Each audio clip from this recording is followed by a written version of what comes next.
अच्छा, ऐसा धोखा हमारे साथ किया, भोगोगे तुम।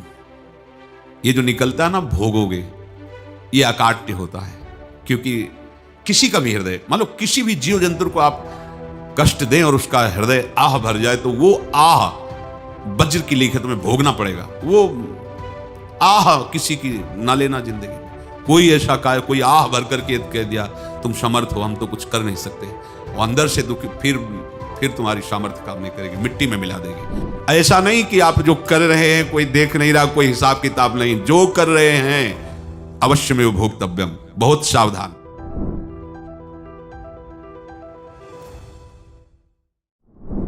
जीव स्वयं नित्य निरंतर कर्मों के जाल को रच रहा है और अपने आप को बांध रहा है।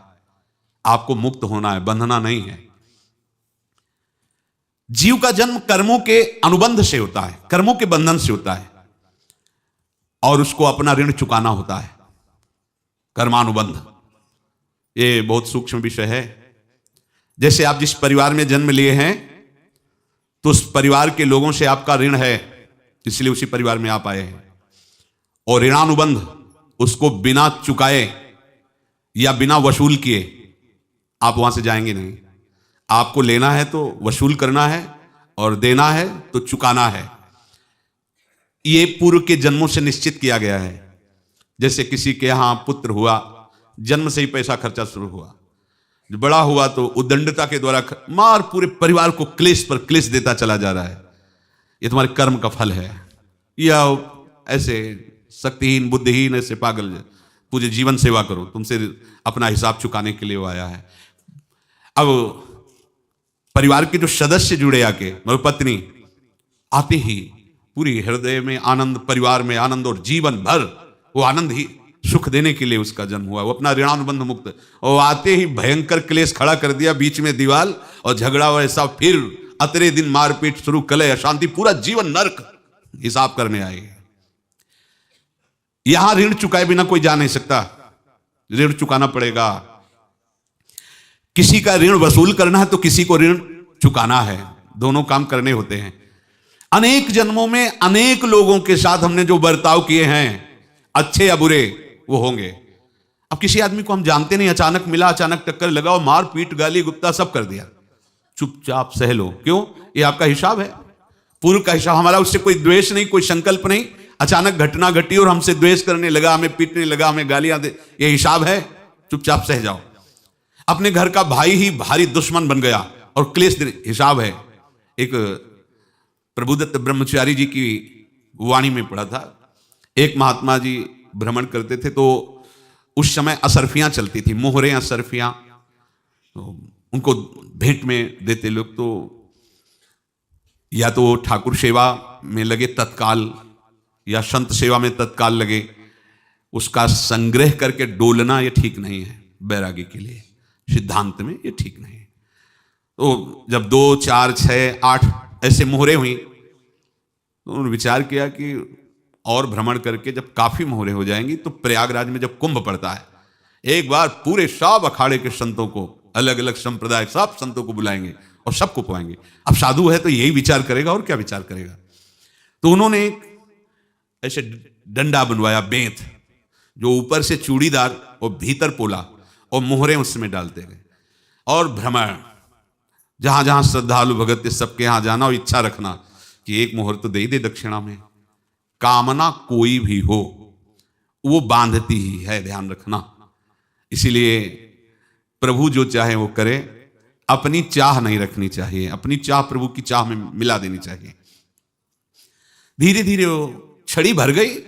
भ्रमण करने वाले महात्मा चूड़ी लगाई, इंतजार करते रहे। जब प्रयाग का कुंभ पड़ा तो चले। तो रास्ते में एक गांव में पूछा जाता है, जिससे कहीं रुको कि कोई श्रद्धालु ऐसा है जो संत सेवी है।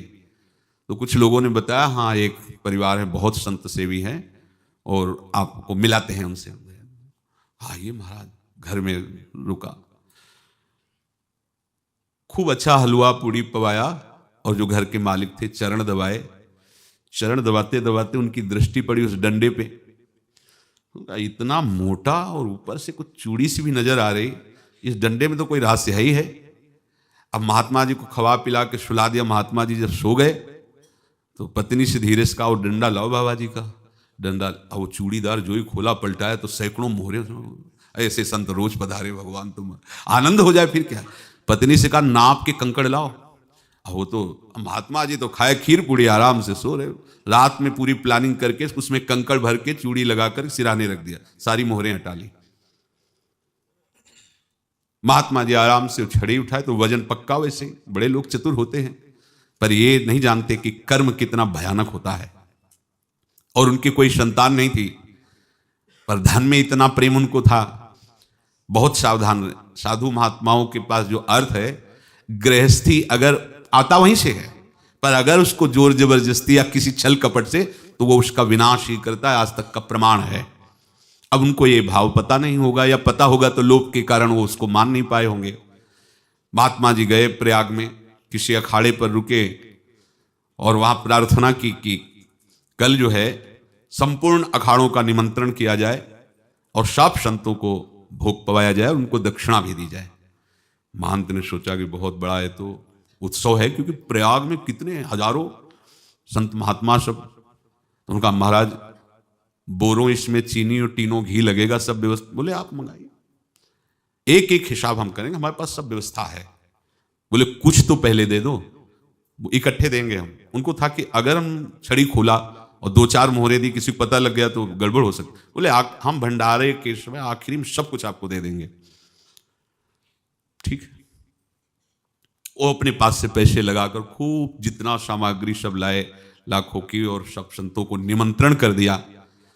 संत जन निमंत्रित हो गए, भंडारा बन रहा है। तब वहां के महंत है, उनका देखो भंडारा भी बन रहा है, संतों को निमंत्रण। अब आप अर्थ की व्यवस्था कीजिए, क्योंकि इतनी बड़ी हमारी सामर्थ्य नहीं थी जितना हमने किसी तरह हमने व्यवस्था की। अब मुझे अर्थ चाहिए, तभी आगे की व्यवस्था बढ़ेगी। संतों को दक्षिणा देंगे और जिनसे अर्थ लिया उनको दे। देखो रसोई बन गई है सब।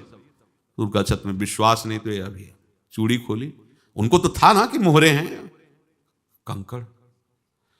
तो जैसे कितना उनको सदमा लगा होगा, हजारों संतों का निमंत्रण, रसोई बन, मतलब संत हो के छल कपट। तो उनका महाराज आपने तो हमारा नाश कर दिया, जो महंत थे। अब बताओ रसोई बन गई, संत निमंत्रित हो गए, आप ये कंकड़ दिखा रहे हैं हमको। आपने तो हमें बर्बाद कर दिया, हमारी इतनी सामर्थ्य नहीं थी, आप पहले बता देते। संत होकर ऐसा छल कपट। अब वो बोले तो क्या बोले, क्योंकि उनको पता था कि मोहरे हैं इसमें। अंदर से उनका चिंतन गया उसी सेठ के पास, अच्छा ऐसा धोखा हमारे साथ किया, भोगोगे तुम। ये जो निकलता है ना भोगोगे, ये अकाट्य होता है। क्योंकि किसी का भी हृदय, मान लो किसी भी जीव जंतु को आप कष्ट दें और उसका हृदय आह भर जाए, तो वो आह वज्र की लेखे तुम्हें भोगना पड़ेगा। वो देखो भीष्म जी को भोगना पड़ रहा है ना। सांप को ऐसे धनुष की नोक से उठाया और बंबूल के कांटों के ऊपर फेंक दिया, कई दिन तक छेदा हुआ, वो आह भर करके मरा। तो आपको 6 महीने बाणों की सैया पर आह किसी की ना लेना जिंदगी में।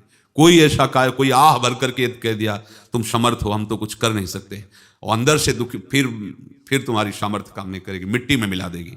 फिर ये तो संत थे, और भगवत आराधना के लिए, संत आराधना के लिए ही ऐसा किए हुए थे। अब इनका कैसे मुंह दिखाएं, अब क्या करें। सुबह संत जन आएंगे, सबके बीच में हमारी कि देखो इन्होंने, अब क्या करें। गए और संगम में जाके छलांग लगाई, अपने प्राण त्याग दिए। अब उनके तो पास मोहरे थी और व्यापार बढ़ा, और 9-10 महीने बाद ही लड़का हुआ। अब तो उनको कि संत फलीभूत हो गया। देखो व्यापार चल रहा, लड़का नहीं होता था, लड़का भी हो गया। बड़ा आनंद छा रहा है। जब से वो प्रकट हुए और धन की वृद्धि शुरू हो गई। पढ़ाई लिखाई में उनके खर्चा हुआ सब, बस बीमारी शुरू हो गई उनके शरीर में। अब उसमें पैसा जाना शुरू हुआ। इतने आसक्त वो दोनों हो गए कि कुछ भी हो, व्यापार ठप, संपत्ति बेचना शुरू। तो उन्होंने कहा कि बेटा मैं क्या कर सकता हूं तुम्हारे लिए।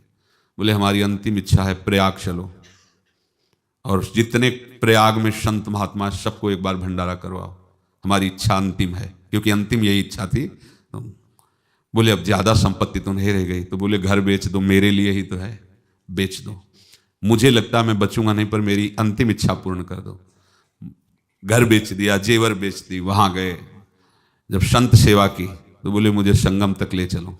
संगम तक ले गए और बोले समझे तुम चुराए थे और हमने उसको छीना है, कुछ नहीं रह गया तेरे पास कुछ, अब केवल ममता और आसक्ति में जलकर मर और नरक प्राप्त कर। मैं वही महात्मा हूं जिसकी तूने मोहरे ली थी, शरीर छोड़ दिया।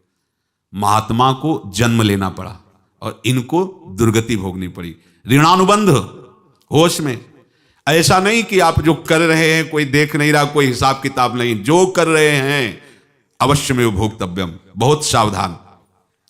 अनेक जन्मों में अनेक लोगों से जो कुछ लिया दिया है, इस लेने देने को मिटा देने के बाद ही तुम मुक्त हो गए। इसीलिए एक उपाय है, लेना न देना मगन रहना। क्या? मालिक को समर्पित हो जाओ, मालिक को अपना माना हुआ समर्पित कर दो, खत्म। अहम त्वाम स्वरूपापिभ्यो मोक्षयिष्यामि, सब खत्म, आगे पीछे लेना देना सब खत्म। एकादश स्कंद में भगवान श्री कृष्णचंद्र जी ने कहा जो मेरे चरणों का आश्रय लेकर भक्त मेरा भक्ति करता है, उसके पितृ ऋण, मातृ ऋण, देव ऋण, ऋषि ऋण, सब ऋणों से मैं मुक्त कर देता हूं। बस यही एक उपाय है जो इसके बंद करने का उपाय भक्तों के लिए है, वो यही है, भगवान की शरण में होकर अपना माना हुआ पूरा भगवान की अर्पित कर दो। अर्पित करने का तात्पर्य उसमें अहम हटा दो। तो दियम वस्तु गोविंदम तुभ्यमेव समर्पये। जिनसे तुमने सेवा करवाई है उनकी सेवा करनी पड़ेगी, जिनसे तुमने जो कुछ लिया है उनको देना पड़ेगा। ये लेने देने का व्यापार जब तक समाप्त नहीं होगा तब तक तुम्हारा जन्म मरण चलता रहेगा। अब आपको यहां समझना है, यदि आपसे किसी ने पैसे लिए बेईमानी करके नहीं दे रहा है तो आप उसको गाली मत दीजिए, आपने बेईमानी की थी इसलिए आपकी बेईमानी हुई है, ले गया, कोई बात नहीं है, बंधन से मुक्त हुए, जो बोझा था चला गया। उसको ऐसा ना देखे कि ये बेईमान हमारे रुपए मार लिए, अब जो कुछ होगा देखेंगे। अगर आप आगे नया कुछ करते हैं तो फिर आगे का हिसाब आपको भोगना पड़ेगा, ध्यान रखना। ऐसा नहीं है कि आपको भोगना नहीं पड़ेगा। एक ही उपाय है कि अब जो शरीर धारण किए इसी में जो भोग ले, आगे ना होना चाहिए। तो क्या करे? सर्वतो भावेन भगवान की शरण ले ले। ये तो सर्वाणि कर्माणि मयि सन्न्यस्य मत्पराः अनन्येनैव योगेन माम ध्यायन्तु उपासते तेषाम् अहं समुद्धर्ता मृत्यु संसार। ये बड़ा कठिन है पार होना, कोई छोटी मोटी बात है। एक महात्मा बाल्यावस्था से भजन करते थे, शालिग्राम भगवान पास रखते थे और उन्हीं की आराधना करके बस पाठ, नाम, जप और भ्रमण करते थे। यौवन अवस्था थी, गंगा जी के किनारे अपने ठाकुर को विराजमान करके स्नान करने के लिए कपड़ा ही उतार रहे थे कि 90 लोग आ गए, भाला तलवार सब ले, मारो मारो इसको मारो, घेर लिया। तो उन्होंने हाथ जोड़कर कहा हमने क्या अपराध किया, कोई सुन ही नहीं रहा। तो उन्होंने कहा मार तो डालोगे ही आप 90 लोग, हम कोई अस्त्र शस्त्र तो लिए नहीं, एक बार हमें गंगा में डुबकी लगा देने दो और अपने ठाकुर को स्नान करा देने दो, फिर इसके बाद आप मार देना। भगवत इच्छा से लोग रुक गए, स्नान किया और अंदर से प्रार्थना की, प्रभु ये क्या लीला है आपकी, आपके सिवा मेरा कोई है नहीं और ये मुझे मारना चाहते हैं। तो भगवान ने जानते हो क्या कहा उनके अंतर में, तुम मेरे में ध्यानस्थ हो करके शरीर को छोड़ो, ये लोग मारेंगे। ये मेरे भजन का फल है कि तुम्हें 90 जन्म नहीं लेना पड़ेगा, एक ही जन्म में 90 मिलके, तुमने 90 हिंसा की थी पूर्व में, तो तुम्हें 90 बार जन्म लेना होता और एक एक करके मारते। ये मेरे भजन का प्रताप है कि एक बार में ही 90 का हिसाब हो जाएगा। तुम आंख मूंदो, मेरे ध्यान में मगन रहो, मेरे प्रताप से तुम्हें कोई चोट नहीं होगी और स्वाभाविक मूर्छावस्था में प्राण तुम्हारे छूट जाए। ऐसा ही हुआ, ऐसा हुआ। तो ये बात समझ लो कि ये जो कर्मानुबंध है, ऋणानुबंध है। आप देखो, अगर शाप महात्माओं ने दिया कि तुम्हारे वंश का इससे विनाश होगा, तो भगवान भी परम धाम जा रहे तो उसी कील से, बाण की नोक में जो मछली लील गई थी छोटा कण, उसी से की नोक बनाई और उसी नोक प्रहार किया भगवान के श्री चरण में, वही बाण की नोक लगी और भगवान स्वीकार किया ना। भगवान का बड़ा लीला विचित्र है। अगर छुप करके उधर रामावतार में बात, तो इधर ऐसे स्वीकार किया है भगवान ने। ऐसा कहीं नहीं दिखाया कि मैं भगवान हूं तो मैं अपने लिए, ऐसा नहीं दिखाया। नारद जी का हित किया पर नारद जी ने श्राप दिया तो भगवान ने स्वीकार किया। बंदरों ने ही सहायता की, जैसा बोले थे वैसा।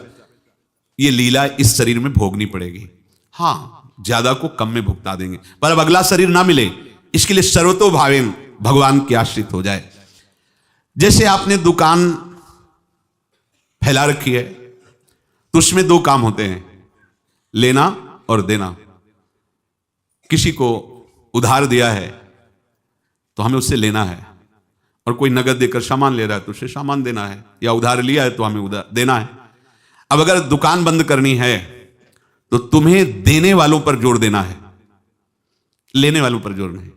लेने वाला तो जाओ हम क्षमा किया, समर्पित किया, हमारा कोई संबंध नहीं, खत्म हो जाए, वो खुशी हो जाएगा। लेकिन देने वाला तुम अगर दुकान भी उठा दोगे तो जहां भी रहोगे तुम्हारे पास वो आएगा, लाइए हमारा। तो देने पर नजर रखिए, जिसका जिसका हिसाब है वो आपके सामने आता जाए, हटाते जाओ। लेने पर नजर मत रखिए और दुकान फौरन उठा दीजिए, नहीं अगर लेते देते रहे तो चलता रहेगा। आगे चलकर कुछ लेना न देना, मगन रहना बस अपने प्रभु के चिंतन में। अब हम कैसे जाने कि किसको क्या देना है, हमें क्या पता? तो हम पूरा हिसाब जिनको पता है उनको दे देते हैं, समझ रहे हो? उनको पता है क्या लेना है क्या देना है, तो इनके पास पहुंच गया, सरकारी हिसाब से सब बराबर कर देंगे। हमको अपनी जिम्मेवारी इनकी चरणों में समर्पित कर देना है, तभी हम जीवन मुक्त होंगे। ये रहस्य की बात है। प्रभु कह रहे हैं यस्य सर्वे समारंभा काम संकल्प वर्जिता ज्ञानाग्नि दग्ध कर्माणम तमाहु पंडितम बुधा। जिसके संपूर्ण कर्मों के आरंभ संकल्प और कामना से रहित हैं तथा जिसके संपूर्ण कर्म ज्ञान रूपी अग्नि से जल गए हैं, उसको ज्ञानी जन भी पंडित कहते हैं, बुद्धिमान कहते हैं। पूज्य श्री भाई जी महाराज कह रहे हैं जैसे वहां ज्ञानाग्नि से दग्ध कह रहे हैं, तो अपने वृंदावन वासियों का प्रेमाग्नि से सब कर्म संस्कार, जब प्रेम का प्रादुर्भाव होगा तो समस्त पाप भस्म हो जाते हैं, अशांति नष्ट हो जाती है, संसार ज्वाला स्पर्श भी नहीं कर सकती है। जब भगवत प्रेम का प्रादुर्भाव होता है तो हो सकता है उस उपासक के जीवन में दुखों का पहाड़ टूट पड़े, परिवार खिलाफ, शरीर रोगी, अव्यवस्था, बहुत बहुत कुछ, सब कुछ। कह रहे हैं इतना सब होने पर भी उसके हृदय में कोई भी दुख नहीं होता। ऐसा सामर्थ्यशाली भगवत प्रेम है। भगवान के चरणारविंद का जिसके हृदय में प्रेम है, भारी से भारी दुख भी उनको विचलित नहीं कर सकता। दोस्तों, आपने अभी भी यह सच्ची घटना सुनी। शायद आप महसूस कर पा रहे होंगे कि इंसान चाहे कितनी भी लालची कर ले, कर्म करना कभी किसी को नहीं छोड़ता। अगर आज हमने यह समझ लिया कि हर अच्छे कर्म का फल हमें सुख और शांति देगा और हर बुरे कर्म का फल हमें दुख और पछतावे की ओर ले जाएगा, तो हमारी ज़िंदगी की दिशा खुद ब खुद बदल जाएगी। याद रखिए, दुनिया की अदालत में इंसान छूट सकता है, लेकिन कर्म की अदालत से कोई नहीं बच सकता। इसलिए हमें अपने जीवन में हमेशा वही करना चाहिए जो सही है, जो दूसरों के लिए भलाई का कारण बने। अगर आपको यह कहानी अच्छी लगी हो तो इसे अपने परिवार और दोस्तों के साथ ज़रूर साझा कीजिए, क्योंकि कौन जाने शायद यह कहानी किसी और की भी सोच बदल दे और उसकी ज़िंदगी में उजाला भर दे। और हाँ, अगर आप ऐसी ही प्रेरणादायक कहानियाँ और सुनना चाहते हैं तो हमारे चैनल को सब्सक्राइब कीजिए, वीडियो को लाइक और कमेंट करें, अपना प्यार ज़रूर दीजिए। दोस्तों, अंत में बस इतना ही कहना चाहूँगा, कर्म किसी को माफ़ नहीं करता, इसलिए आज से अभी से अच्छे कर्म करना शुरू कर दीजिए। आपका हर इच्छा कर्म आने वाले कल को सुंदर बना देगा। राधे राधे दोस्तों।